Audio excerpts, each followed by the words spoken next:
So this is for assignment 2.2, the self-assessment video. So I picked the four self-assessments. The four self-assessments that I did pick were my values, my noble purpose, my life in 2027, and my fantasy job. So to start off, my values, what I found from the top 5 values that I at the end of the assessment was they were focused more on helping others and making sure you build relationships with them. So the interaction that we have with others. So the skill is, I use this a lot. I like to build relationships with others, especially at the workplace, to make sure that I have connections on campus with other partners, so that I'm able to reach out to them and say, hey, can you help me with this? Can you help me do that?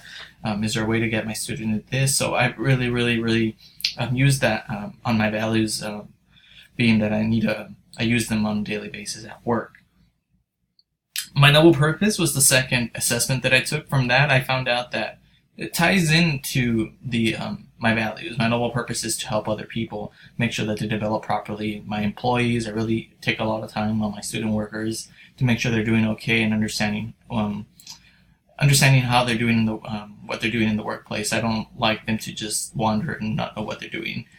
So I did find that I focus on employee development is really big on what I do currently, and what I'm looking to do as I progress in my career.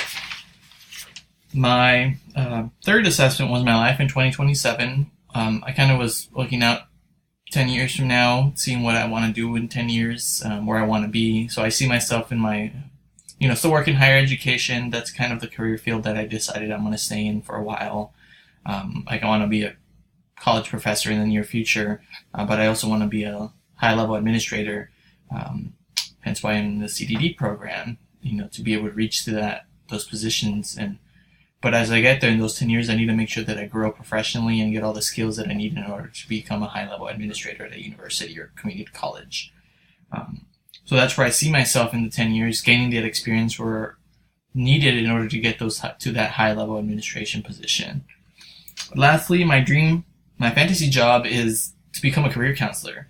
Oddly enough, I really like helping, as I've talked about it, I really like helping others. And so overall, through these assessments, I've realized that they all connect, and I'm a person that likes to help others, to make sure that human interaction, relationship building, and just helping others in general, which really brings satisfaction to me at the job and personally.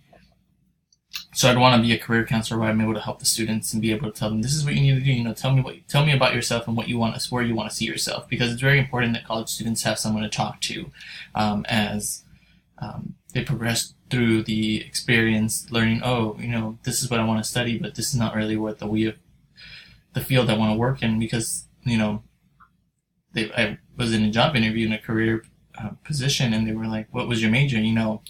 Majors don't make careers. So it's really, you got to do what you like to do at school, and then move from there and be able to get those skills. So that's what I kind of do now in my workplace, is build the students towards that. So my dream job would want to be, my dream career or fantasy job would be a career counselor, to be able to, forever in my life, be able to help students ever and ever and ever, and tell them, this is what you need to do. Focus on your end goals, not what's now. So that's really what my fantasy job would be. So overall, this was a pretty cool, being able to look at all the different assessments, and overall was enlightening to learn that all of them were focused on kind of human relationship building, and they all tied together.